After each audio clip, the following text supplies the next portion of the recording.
Bienvenue à ce talk Lead by Example. On est ravis d'être avec vous aujourd'hui car on a une programmation très très riche pour cette journée internationale des droits des femmes. On est accompagné de quelques membres de l'association Lead by Example et surtout si vous avez des questions, des commentaires ou des réactions, n'hésitez pas à les partager avec nous dans la chatbox car toute l'équipe se fera un plaisir d'échanger avec vous. Yes Claire, on a hâte de recevoir nos invités, des femmes brillantes et inspirantes qui promettent des conversations riches et passionnantes.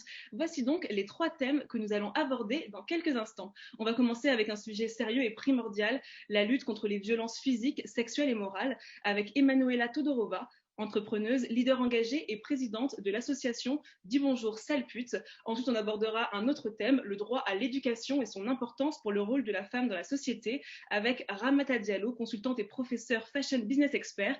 Il y aura également Ophélie Mézineau, Miss Europe 2019, mannequin et entrepreneuse. On finira cette conférence avec un dernier thème, le combat contre les inégalités de salaire, avec Sarah Sandra Taïbi, cofondatrice et directrice générale de l'agence Trends Paris. Et Claire va débuter ce talk maintenant avec Emanuela. Donc, bonjour à tous et bienvenue. Donc, en cette journée internationale des droits des femmes, on est aujourd'hui réunis pour traiter de différentes problématiques. Je suis aujourd'hui avec Camille, Greg et Emanuela. Je vais vous laisser vous présenter. Donc, Camille, on va commencer par toi. Donc, je suis Camille, membre de l'association Lead by Example. Je suis ravie d'être dans le call aujourd'hui. Greg. Yes, donc je suis mentor pour Lead by Example et pareil, je suis vraiment ravi d'être dans le call aujourd'hui. Merci. Et on a notre invitée d'honneur aujourd'hui. Bonjour Emanuela. Bonjour, je m'appelle Emanuela du coup. Je suis la créatrice du compte Instagram Dis bonjour sale pute. Super. Donc merci beaucoup d'être avec nous aujourd'hui. On est hyper content de t'avoir. Donc tu es entrepreneuse, tu es leader engagé, présidente d'une association et, comme tu l'as dit, créatrice de la plateforme Dis bonjour sale pute. On va commencer par parler avec toi de la lutte contre les violences physiques, sexuelles et morales faites aux femmes. Avant de commencer, est-ce que tu pourrais nous en dire un tout petit peu plus sur qui tu es? Voilà, merci. J'ai grandi, je suis née en Bulgarie, j'ai grandi en France, j'habite à Berlin depuis 2018. Je suis, comme tu le disais, on peut se tutoyer, hein? Oui. S'il te plaît. Je suis, comme tu le disais, entrepreneuse, donc je suis à mon compte depuis plusieurs années. Je mène différents types de projets. Et plus récemment, il y a un petit peu moins d'1 an, j'ai créé une page Instagram qui s'appelle Dis bonjour sale pute, dans le but de lutter contre le harcèlement sexiste et sexuel dans l'espace public. Et j'ai créé ça un peu sur un coup de tête. Et au final, aujourd'hui, ça prend une très, très grande partie de mon temps. Donc voilà, je suis en train de, enfin, je pense qu'on en parlera sûrement plus tard, mais je suis en train de développer cette page sur différents axes pour pouvoir apporter mon aide à toutes les femmes qui pourraient en avoir besoin, toutes les femmes et les personnes sexisées.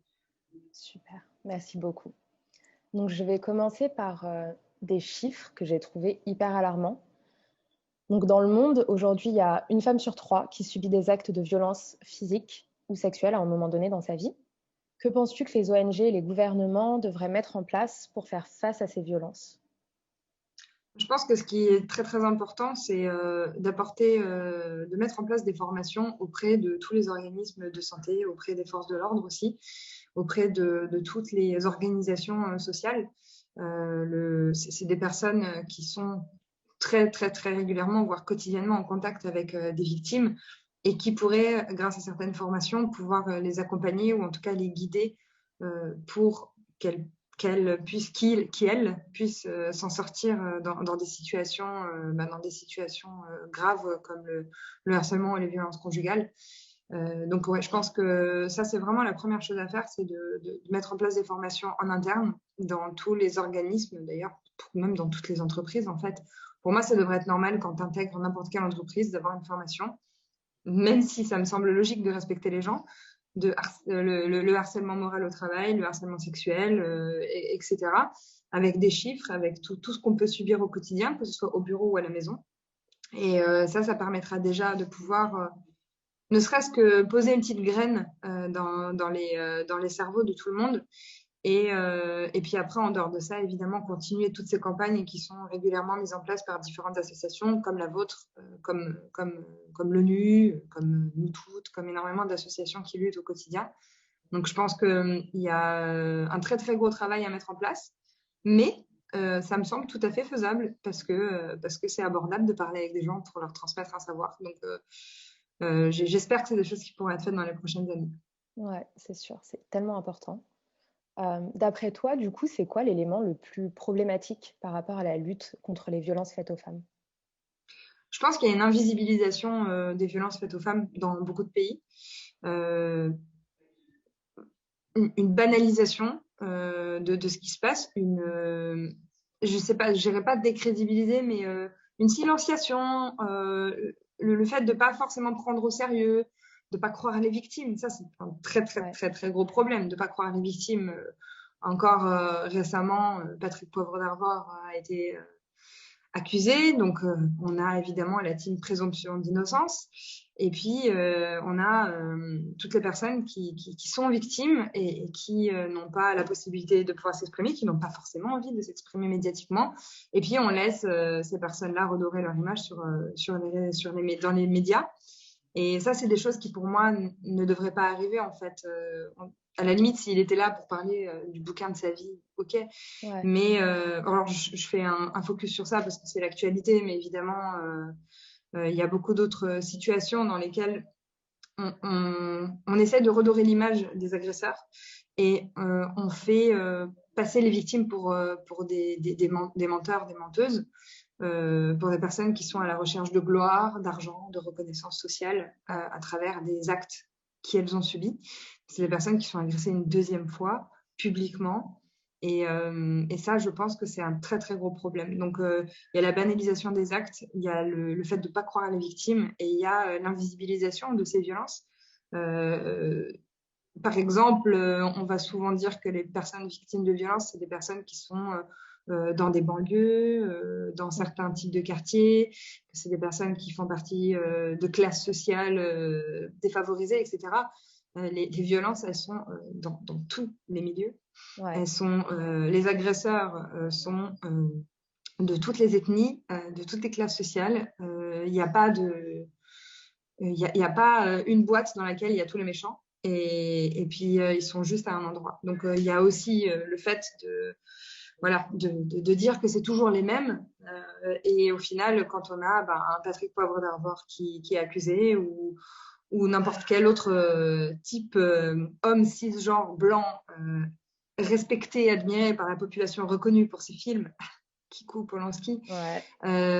Voilà, c'est des moments où on n'a pas envie d'y croire parce qu'on se dit ah mais non, on dirait mon papy, il a l'air bien cet homme quand même. Et au final, ça c'est un très très gros problème. Et les médias jouent un gros rôle là-dedans, dans le fait d'invisibiliser tout ça, quoi. Ouais. Parce qu'au final, ils ont le pouvoir de faire changer les choses, mais au final, ils se servent de leur pouvoir pour limite protéger les agresseurs. Donc, en effet. Quelque part, ouais, clairement. Ouais. Clairement. Gros problème des médias. Je pense qu'il y a la corruption médiatique, elle existe. Hein. Ça, c'est sûr. Là, ça fait quand même 1 an qu'on est en pandémie. Donc, avec le Covid, on a subi plusieurs vagues de confinement les unes après les autres. Et ça a entraîné une augmentation des violences conjugales. Les appels au numéro d'urgence ont été multipliés jusqu'à par 5 dans certains pays, et c'est clairement dû à l'isolement et aux restrictions des déplacements dans le monde entier. Quelles actions pourraient être mises en place pour pallier à ça, d'après toi? Alors, je pense que je vais malheureusement pas pouvoir vous apporter une solution parce que je n'en ai pas. Il faut avoir conscience que les personnes qui ont été victimes de violences conjugales, parce que c'est majoritairement des violences conjugales dont on parle maintenant, parce que tu parles du nombre d'appels au 3919, si je ne me trompe pas, donc qui est l'appel des violences faites aux femmes. le numéro d'urgence pour les femmes, pour les violences faites aux femmes. Voilà, je vais y arriver. Le problème, c'est que ces personnes-là, elles sont enfermées chez elles. Donc, on va difficilement pouvoir les contacter. Elles n'ont pas forcément accès aux réseaux sociaux parce que très souvent, les personnes qui sont victimes de violences, elles sont complètement contrôlées par leur oppresseur. Donc, il a la main sur leur carte de crédit, il a la main sur leur téléphone, il les accompagne s'ils doivent aller acheter quelque chose à la pharmacie. Donc, aller dire bonjour, je voudrais un masque 19 à la pharmacie. Masque 19 qui est un message codé pour être aidé en pharmacie, ne marche pas systématiquement parce que du coup, si vous êtes avec votre oppresseur, il l'a entendu aux médias aussi. Donc, il y a des chances que ça puisse poser problème ou qu'on n'ose tout simplement pas demander de l'aide. Donc,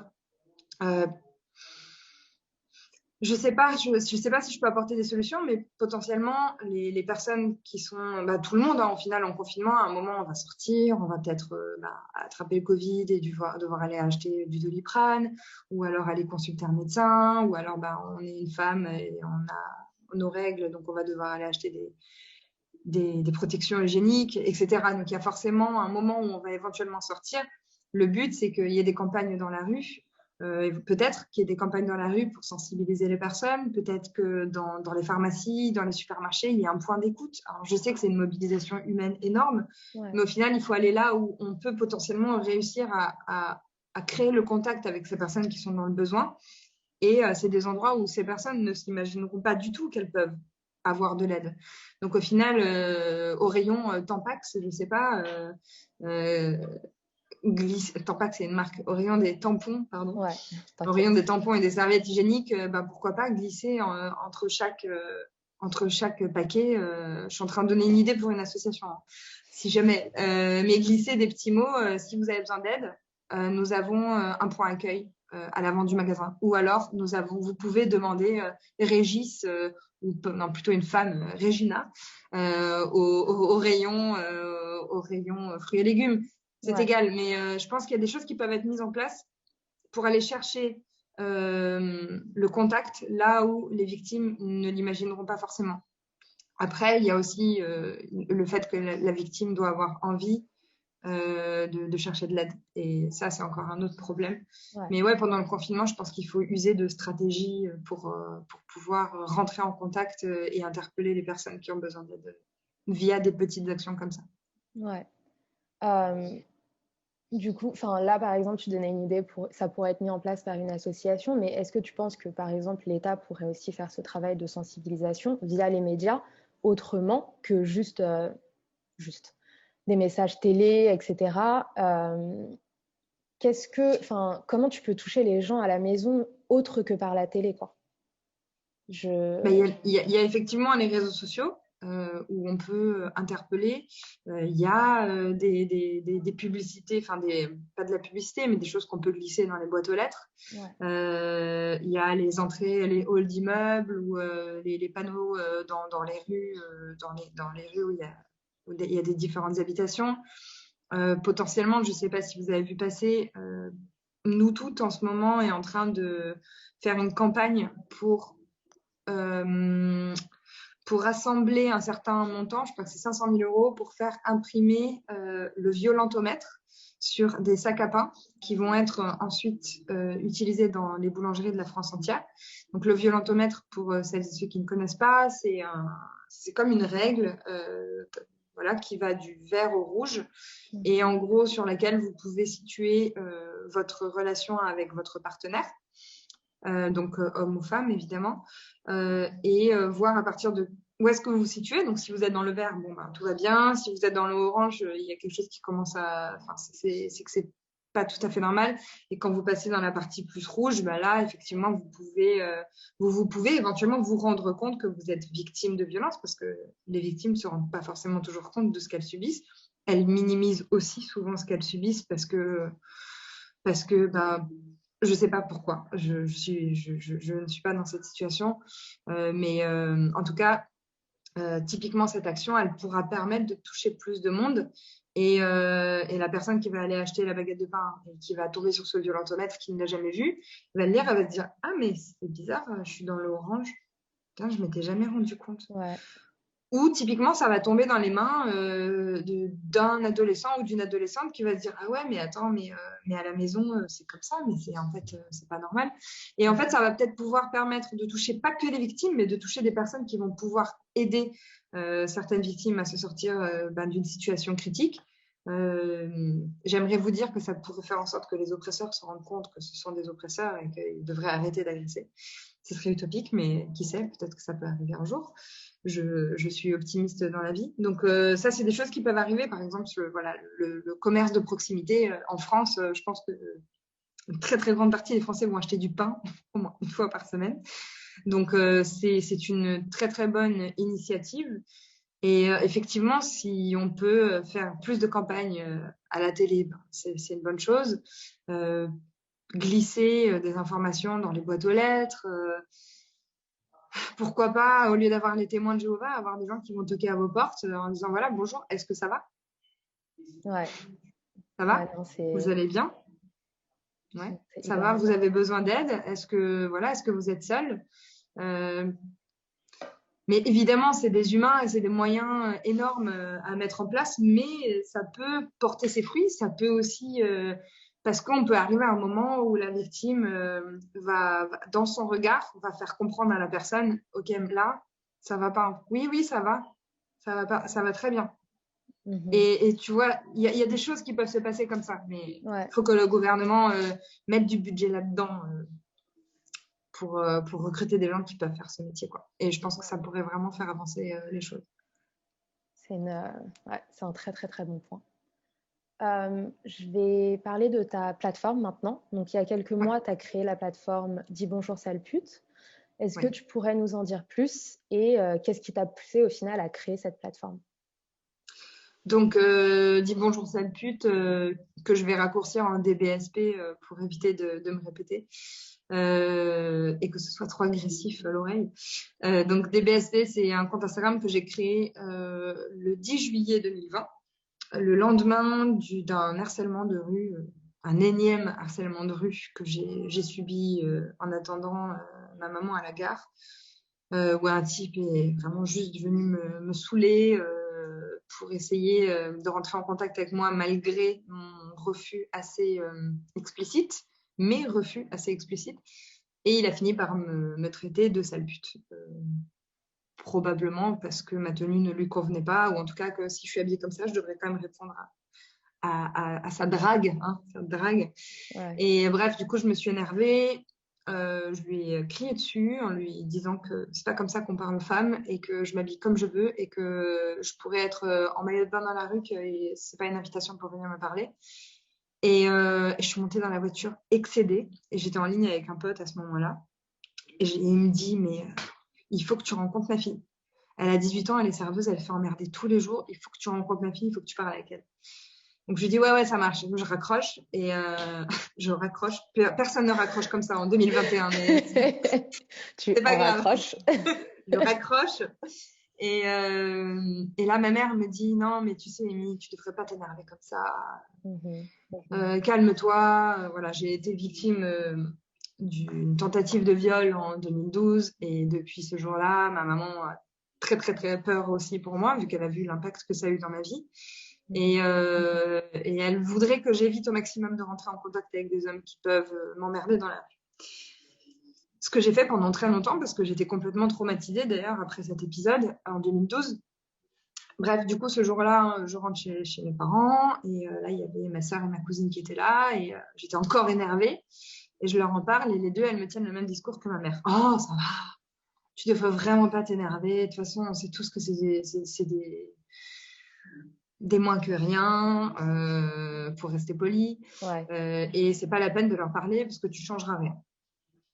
Et mon père qui me dit, bah moi je trouve ça trop cool que tu l'aies répondu à ce type et tu devrais continuer à le faire parce que c'est avec des gens comme toi que au bout d'un moment ils vont fermer leur gueule parce que si on se tait tout le temps, ça va les encourager à continuer. Si tu leur rends dedans, il y a forcément un moment où ils vont se dire ouais, tu sais quoi, franchement flemme, je vais pas. Ouais.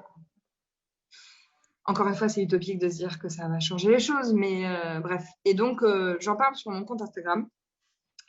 Et là, je reçois à peu près 200 messages, 200 témoignages de personnes qui ont vécu des situations similaires.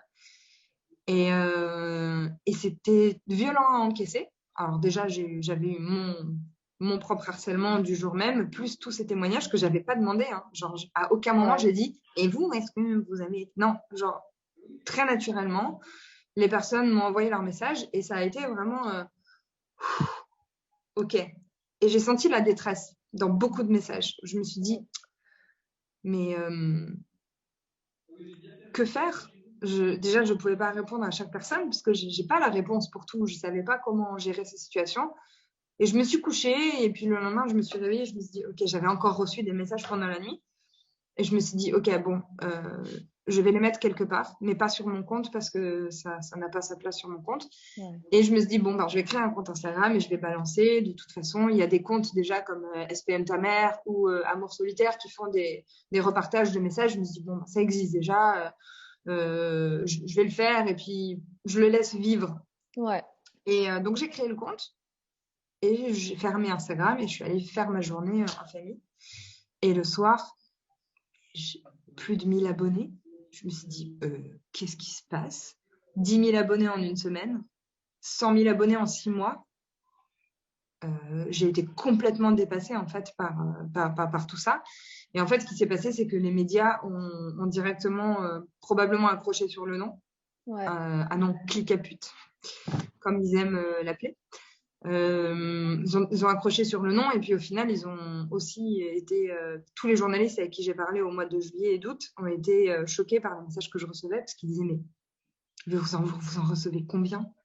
Et il y a des messages que je n'ai toujours pas pu ouvrir parce que j'en reçois trop. J'en reçois tous les jours, une 50aine par jour, depuis presque un an. À savoir que les 2-3 premiers mois, c'était, je sais pas combien, des centaines de messages par jour. Et en fait, le compte a explosé et aujourd'hui, ben, forcément, ça me prend beaucoup de temps, quoi. Et ce qui était juste censé être un endroit où je repartage des choses et je le laisse vivre, je me suis rendu compte que je peux pas faire ça. Parce qu'il y a des personnes qui m'écrivent et qui me partagent des expériences, du harcèlement, des violences, que ce soit dans la rue, mais aussi dans leur famille ou au travail, des viols, des choses qui sont vraiment, vraiment très, très fortes.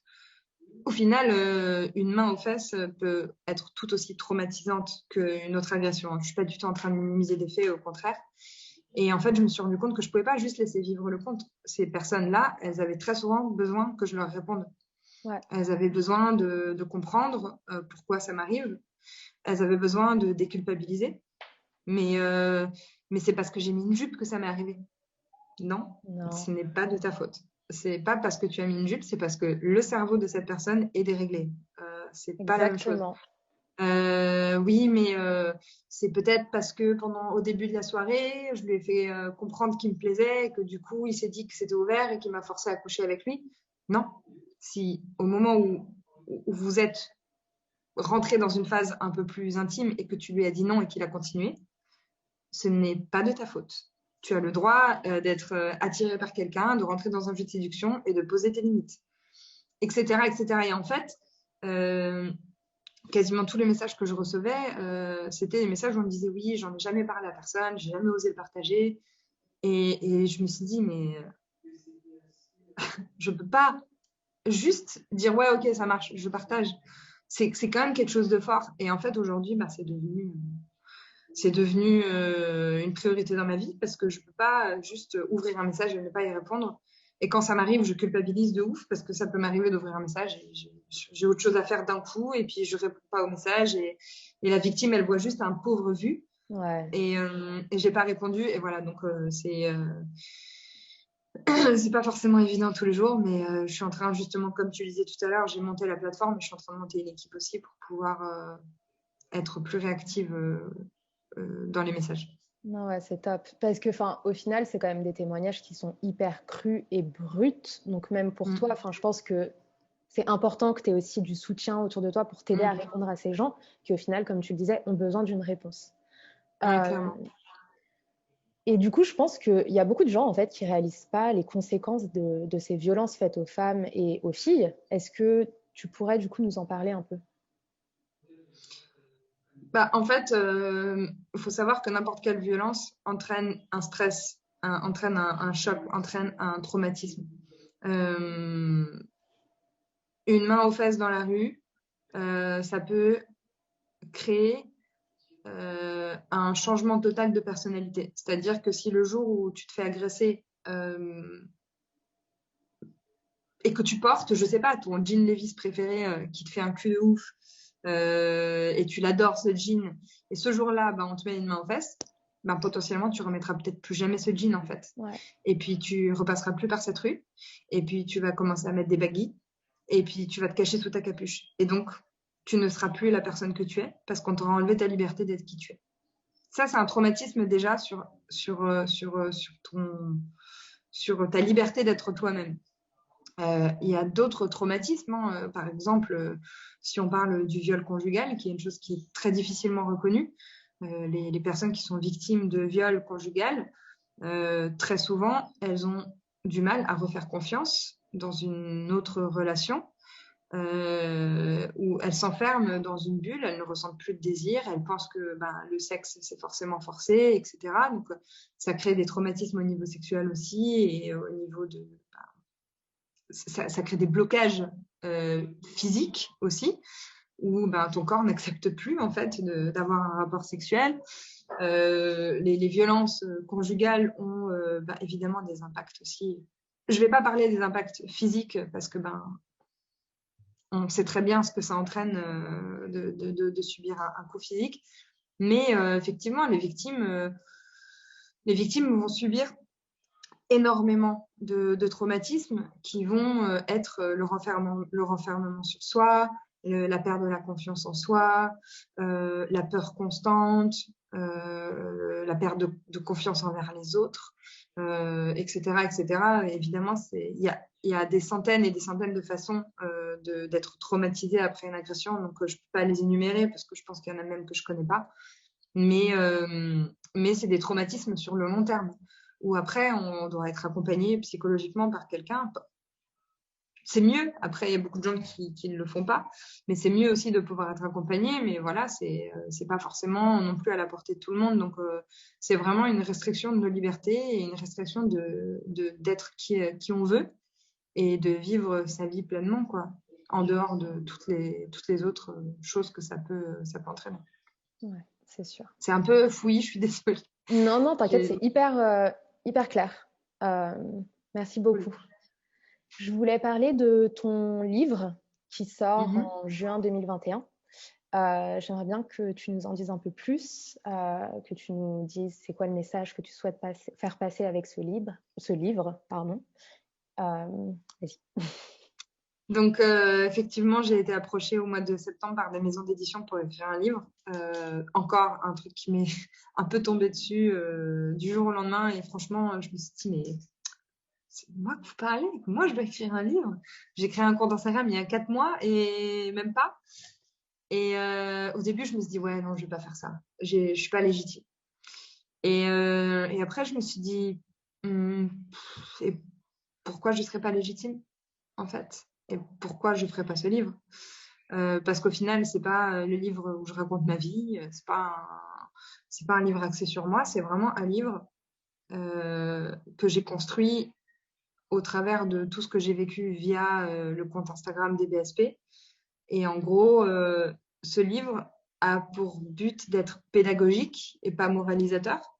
Donc, pour moi, en fait, j'ai envie que ce livre puisse être lu par des femmes, des hommes, par des personnes transgenres, par des enfants, par des personnes, par tout le monde, en fait. Et je veux pas que ce soit un livre pour les femmes cisgenres, genre, pas du tout. C'est vraiment un livre que je veux pouvoir être ouvert et facile à lire pour tout le monde, quel que soit ton niveau de français, quelle que soit ta connaissance du harcèlement, le but étant vraiment que ce soit quelque chose d'accessible à tout le monde.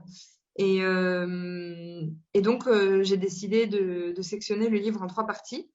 Donc, il y a une première partie qui est plus éducative sur qu'est-ce que c'est le harcèlement, pourquoi on appelle ça du harcèlement, et aussi en rentrant un petit peu dans les détails sur le harcèlement, les violences, enfin le harcèlement en milieu conjugal, au travail, à l'école, sur Internet et évidemment dans l'espace public. Donc, c'est comme ça que ça ouvre sur la deuxième partie du livre, qui est une partie action. comment réagir quand on est témoin ou victime de harcèlement de rue, comment aider la victime ou comment se sortir d'une situation dangereuse quand on est victime, comment apporter son aide quand on est témoin. Donc, j'apporte différentes solutions et des clés pour pouvoir gérer une situation comme ça. Et il y a la troisième partie qui est du coup orientée sur la gestion post-traumatique. Donc, comment est-ce que tu vas te réapproprier ta liberté, te réapproprier ta personne après avoir été victime, que tu aies été victime de harcèlement dans la rue ou de violence conjugale, même si c'est encore une fois pas les mêmes traumatismes, mais du coup j'ai été accompagnée par une naturopathe spécialisée dans la gestion du stress qui donne ses conseils sur comment envisager le pardon, comment comprendre qu'on a été victime d'un traumatisme, comment comprendre les différentes étapes de ce traumatisme par lesquelles on va passer, comment l'appréhender, vers qui se tourner, etc. etc. Donc, j'ai vraiment été accompagnée par quelqu'un dont c'est le métier, parce que j'avais forcément des connaissances, mais voilà, donc je me suis fait accompagner par cette personne qui s'appelle Valentina, qui a d'ailleurs bien complété cette troisième partie. Donc, en gros, l'idée, c'est que ce livre, il puisse être dans votre sac à main, aux toilettes, dans la chambre, sur la table basse, mais aussi dans les écoles. Donc, il y a un très, très gros travail qui est fait par les équipes commerciales pour qu'il soit distribué dans les collèges et les lycées en France, pour qu'il soit disponible et lisible directement dans les établissements scolaires. Et voilà, pour moi, c'était ma priorité, en fait. C'est vraiment que ce livre puisse être lu par tout le monde et qu'il puisse autant permettre aux victimes de se rendre compte qu'on peut essayer d'avancer, aux témoins que ce que tu as vu la semaine dernière et que comme tout le monde, tu as regardé la scène et tu n'as pas réagi, la prochaine fois, voilà les clés pour réagir. Et si tu, sans vouloir généraliser, si tu es un homme cisgenre et que tu as déjà eu des comportements dans lesquels tu vas te reconnaître, parce qu'il y a aussi, j'aime pas appeler ça des quiz, mais il y a des espèces de mise en situation. Par exemple, je suis un mec dans la rue, donc je suis un homme, je me balade, je suis un cisgenre, je précise à chaque fois, je me balade, je vois une femme qui me plaît beaucoup, elle a des cheveux magnifiques, je marche derrière elle parce qu'elle sent bon. Est-ce que c'est normal ou pas? Il y a des gens qui vont dire ça va, j'ai rien fait, je marche derrière elle. Sauf que en fait, c'est un truc de psychopathe. Ouais. Donc, c'est des mises en situation où je pense que typiquement, il y a des personnes qui vont se reconnaître et qui vont se dire mais en fait, j'ai déjà fait ça. Mais c'est. Ouais. Ah ouais. Et ça peut. Comment dire, pour moi, ça paraît évident que c'est un truc bizarre et que ça se fait pas. Mais c'est pas forcément évident pour tout le monde. Donc vraiment, l'idée, c'est que aussi ce livre puisse, j'espère, faire prendre conscience à ceux qui ont été oppresseurs dans la rue, de comprendre qu'il y a certaines choses qui sont pas normales. Ouais. Insister pour avoir un numéro, c'est pas normal. Insulter une nana parce qu'elle ne te répond pas, c'est pas normal. Suivre quelqu'un dans la rue, même si ses cheveux sont beaux et que la personne sent bon, c'est chelou, c'est pas normal, c'est du harcèlement. Donc voilà, tout ça, c'est des petites choses que j'ai mis aussi dans le livre pour qu'il y ait une prise de conscience. Et j'espère qu'il va pouvoir éduquer aussi les personnes qui sont pas au fait de la réalité, quoi.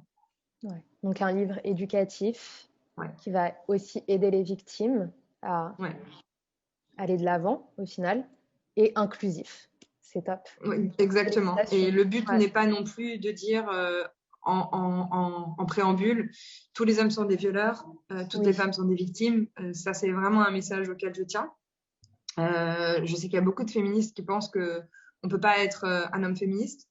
On ne peut pas non plus être un allié des féministes en tant qu'homme. Et je comprends leur position parce que leurs arguments sont pertinents. Et moi, à l'heure actuelle, je suis entourée d'hommes alliés et je crois au fait que les hommes peuvent être les alliés des féministes et j'espère ne pas changer d'avis, j'espère ne pas être déçue jusqu'à changer d'avis totalement. Et donc, c'était important pour moi aussi de dire ça directement au début du livre. Et je cite notamment le collage féministe qui a été fait dans les rues de Marseille, qui dit « Pas tous les hommes nés assez pour qu'on ait tous peur », que j'ai rendu inclusif aussi. Tous peur, du coup. Et voilà, donc pour moi, ça, c'est un message très, très important. Donc, c'est vraiment un livre pédagogique, éducatif, qui n'a pas pour but de moraliser et de pointer du doigt. Même si le but, c'est quand même de faire prendre conscience aux harceleurs que c'est bon, là. Stop. 2021, c'est bon. Ça fait 2021 ans. Je pense que maintenant... Même plus. Ouais, même plus. Est-ce qu'on peut passer à autre chose? Merci, quoi. Ouais. Donc voilà, vraiment, j'espère que ça pourra avoir un impact positif sur toutes les personnes qui l'auront entre les mains. Ouais. Bah, en tout cas, on a hâte que ça sorte. Donc, juin 2021, les gens, allez acheter. C'est quoi la phrase ou la réflexion que tu n'as plus envie d'entendre là en 2021? Enfin, comme tu le disais, là, c'est bon, stop. C'est quoi? Il y en a plein, mais j'aimerais qu'on arrête de me demander si j'ai mes règles parce que je suis vénère. Ouais. Ça, c'est vraiment un truc que je peux plus. Je peux plus. Même mes potes qui me le disent pour rire, non, ça me passe pas. Et après, en fait, c'est surtout beaucoup de phrases de sexisme ordinaire qu'on a complètement banalisé, quoi. Même aujourd'hui, à midi, je regardais H. Je sais pas si vous vous rappelez de la série H avec Jamel Debbouze et tout, qui est une série que je trouve très drôle, que je trouvais très drôle. Et là, je me suis refait toutes les saisons, et en fait, mais c'est tellement sexiste. Ouais, ça a mal tellement vieilli. sexiste. Et je me suis dit, et donc il y a eu des blagues auxquelles j'aurais rigolé, je pense, il y a 10-15 ans. Et là, aujourd'hui, je suis là, genre, ah ouais. Genre, aujourd'hui, typiquement dans l'épisode d'aujourd'hui, Sabri demande au directeur de l'hôpital, tu veux boire quoi? Et lui, il dit, mets-moi un truc de fille. Mets-moi un alcool de femme. Ouais. Et mais moi, je bois du whisky, ça veut dire quoi? Ça veut dire que je suis une femme déformée, il y a un problème dans la matrice, je sais pas. Donc, ça, typiquement, c'est le genre de réflexion que je veux plus entendre. Genre, oui, mets-moi un cocktail de meuf, mets-moi un mojito.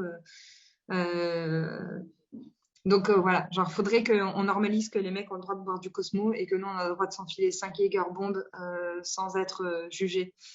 Et là, je parle d'alcool, mais ça peut être sur énormément d'autres sujets. Oui, bien sûr. Donc, voilà, comme normaliser que les féministes elles écoutent du rap, etc. Donc juste arrêter de faire du sexisme ordinaire dans sa globalité, vraiment, genre femme au volant, mort au tournant, c'est bon, on peut plus. Tout ce genre de réflexions ne sont pas drôles. C'est pas drôle. Donc, t'es passé sous le bureau pour avoir ton job. La flemme. Ouais, j'ai cherché ta dignité, je sais pas. Enfin, franchement, on n'a pas la force pour ça, quoi. Donc, il n'y a pas qu'une phrase, il y en a beaucoup. Je pourrais vous faire une très très longue liste, aussi longue que le générique de Star Wars, même plus. Mais ouais, il y en a quelques-unes quand même qu'il faut éliminer, quoi. Okay. Enfin, toutes en fait. Ouais, toutes. J'ai une dernière question pour toi, pour finir ce talk. Ce serait quoi le conseil que tu pourrais donner aujourd'hui aux gens qui nous regardent et un conseil pour tous les genres, tous genres confondus? C'est une bonne question que je n'avais pas lue. Qu'est-ce que je pourrais donner comme conseil? Soyez bienveillants en fait. Bienveillants, bienveillantes. Pour moi, c'est ayez du bon sens et respectez les uns et les autres. Ça fait très fin de film américain avec les violons et les drapeaux, avec la belle phrase que Bruce Willis il balance à la fin pour montrer que l'Amérique a raison et que ils vaincront toujours. Mais au final, qu'est-ce que je peux dire? Franchement, j'ai envie de dire aimez-vous, mais pas forcément, parce que c'est pas obligatoire. Genre aimez-vous les uns les autres, quoi. Mais respectez tout le monde, soyez bienveillants et puis prenez soin de vous et puis ça devrait être une bonne base pour entamer le changement. Super. Merci beaucoup Emanuela de nous d'avoir participé à ce talk aujourd'hui. Donc je le répète, Emanuela a un livre qui sort en juin 2021. Elle a une plateforme. Elle va lancer son association très bientôt. Merci encore. Vraiment, c'était top. Et voilà, merci à toi. Pour moi. Camille, il me semble que tu avais des questions. une question. Exactement. Merci beaucoup pour le partage de toutes les infos, Emanuela. C'était vraiment hyper intéressant. Et du coup, on a pas mal discuté du rôle des médias, du rôle de chacun un petit peu avec ces tips qu'on peut mettre en place pour prévenir de cette violence. Est-ce que tu penses aujourd'hui que l'éducation nationale n'a pas un rôle prépondérant à la source du problème? Parce j'ai peut-être une réflexion qui est un petit peu simpliste, mais c'est vrai que j'imagine qu'on ne naît pas agresseur ou violeur, mais qu'il y a des éléments déclencheurs. Donc, j'imagine que l'éducation nationale a vraiment un rôle à jouer là-dedans. Merci pour ta question. C'est évident que l'éducation nationale a un rôle primordial à jouer. D'ailleurs, c'est le premier rôle à jouer. Il y a effectivement, je pense qu'on a tous et toutes ici eu les cours sur comment mettre une capote et se protéger des MST. On a eu les cours sur l'alcool au volant et une personne qui est venue parler en situation de handicap pour témoigner du fait qu'il ou elle a fait de la merde. Par contre, moi, j'ai zéro souvenir d'avoir eu une conférence sur les violences. Jamais. On m'a jamais parlé à l'école des violences faites aux femmes. J'ai jamais entendu parler de ça. J'ai grandi par chance dans une famille où ça n'existait pas, mais il n'y avait aucune sensibilisation faite à ce niveau-là. Et ça, je pense que l'éducation nationale a un gros rôle à jouer très tôt, comme tu le disais, Camille. Que ce soit des manuels qui vont être distribués dans la classe, que ce soit des interventions 1 ou 2 fois ou 3 fois ou 4 fois par an si c'est jugé nécessaire par quelqu'un qui vient et qui mais même tout de suite au CP. Au CP, tu sais, taper machin chose, c'est pas bien. Tu n'auras pas ce que tu veux comme ça. En fait, les enfants, il faut leur expliquer les choses. Si tu éduques un enfant tout de suite en lui disant que la violence, c'est interdit parce que c'est mal, à moins qu'il y ait ce schéma violent à la maison, normalement, l'enfant va grandir avec l'idée, enfin, c'est intégré, tu vois, c'est intégré, c'est comme ça. Donc, il y a effectivement un très, très gros rôle à jouer au niveau de l'éducation nationale dans la transmission des informations, évidemment sans choquer. J'ai bien conscience que dans une école primaire, tu peux pas montrer des visages de femmes tuméfiées à des enfants parce que c'est perturbant. Par contre, tu peux aussi dire, si maman tape papa ou si papa tape maman à la maison, tu sais, ce n'est pas très normal. Ce n'est pas normal du tout même. Et si ça arrive, tu peux en parler à ta maîtresse. Juste leur expliquer, leur faire comprendre que l'école, c'est peut-être aussi une safe place où ils peuvent ressentir qu'ils peuvent partager les choses ou en tout cas comprendre que mais il y a quand même cette dame qui est venue ou ce monsieur qui est venu 3 fois à l'école et 3 fois il nous dit qu'on ne tape pas les gens. Mais à la maison, ça se passe pas comme ça. Et en fait, tu vas créer des réflexions dans les cerveaux des enfants. Et les enfants accumulent et enregistrent beaucoup plus que ce qu'on croit. Et ça, c'est super important. Et d'ailleurs, dans les établissements scolaires, ce serait aussi bien qu'il puisse y avoir un espace d'écoute pour les adolescents ou les enfants qui auraient besoin de partager, ou peut-être plus d'observation. Si tu vois un gamin ou une gamine venir plusieurs fois avec des bleus, tu réagis, quoi. Alors, je blâme pas, hein, je sais pas quels sont les fonctionnements dans les écoles, mais je suis pas sûre que tout le monde réagisse. Récemment, j'ai lu un bouquin dans lequel justement il y avait une gamine qui venait avec des bleus à l'école et les moniteurs, enfin c'était genre une espèce de centre, je sais plus ce que c'était, et les moniteurs ne réagissaient pas parce qu'ils savaient qu'ils pouvaient rien faire parce qu'il y avait déjà plusieurs plaintes qui avaient été déposées, etc. Donc ça c'est vraiment une chose à laquelle on devrait porter attention. Et enfin, parce que je reçois souvent des messages comme ça.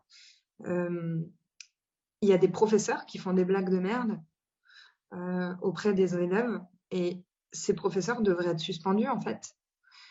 Typiquement, j'ai reçu un message il n'y a pas longtemps, enfin il y a quelques semaines, d'une fille qui me disait « Oui, mais moi à l'école, un jour j'avais mes règles ou X situation, bref, la gamine ne pouvait pas courir. Et le prof a dit un truc du genre à chaque tour que vous allez faire, machin chose va enlever une de ses fringues. Comme ça vous motivera les garçons. » Au collège. enfin n'importe où d'ailleurs, hein, que ce soit primaire, collège, lycée. Il y a des professeurs qui font moi-même au collège, mon professeur de maths me faisait monter au tableau alors que j'ai toujours été une brêle en maths, donc ça n'avait aucun intérêt de me faire monter au tableau à part se de ma gueule. Je montais au tableau et pendant que j'étais retournée en train d'essayer de faire l'équation, il disait à toute la classe, elle est bonne Emmanuela, hein, ah, elle est bonne. Hein. Et il parlait clairement pas de mes aptitudes mathématiques. Donc, et il l'a fait avec beaucoup de filles dans la classe. Et à l'époque, on se disait, hey, il est chelou ce prof. Et évidemment, tout le monde rigolait dans la classe. Hey, il fait des blagues de jeunes. Et je pense que ça, c'est des choses qui doivent être dénoncées. Et si tu expliques aux élèves très, très, très tôt, enfin le plus tôt possible, si vos professeurs font des choses comme ça, ou ont des remarques, ou vous touchent d'une façon qui vous dérange, genre passer la main dans le cou, je suis désolée, c'est pas normal.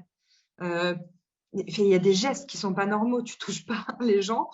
Ça pourra peut-être faire réagir certains élèves qui iront voir la direction, genre oui, vous savez, ben voilà, le prof aujourd'hui, il a eu un comportement qu'on a trouvé bizarre, et voilà, conseil de discipline pour les professeurs aussi. Donc il y a effectivement dans l'éducation nationale un très très gros travail à faire aussi. Et je pense que ce que moi j'ai vécu et ce témoignage que je vous ai partagé tout à l'heure, c'est des choses qui arrivent encore quotidiennement, enfin du coup moins avec le Covid vu que les gens vont plus à l'école, mais c'est quand même un fléau aussi. Donc il y a un gros travail à faire à ce sujet aussi. Donc l'éducation nationale, si vous nous entendez, appelez-moi. On va avoir plein de choses à se dire. Merci beaucoup. Hyper clair. Donc, merci beaucoup pour ce talk hyper intéressant. Merci de nous avoir rejoints, Emmanuela, pour aujourd'hui. Merci à Camille pour tes questions. Merci à Greg d'être un allié. Donc, on va continuer le talk avec nos prochaines intervenantes. À tout de suite.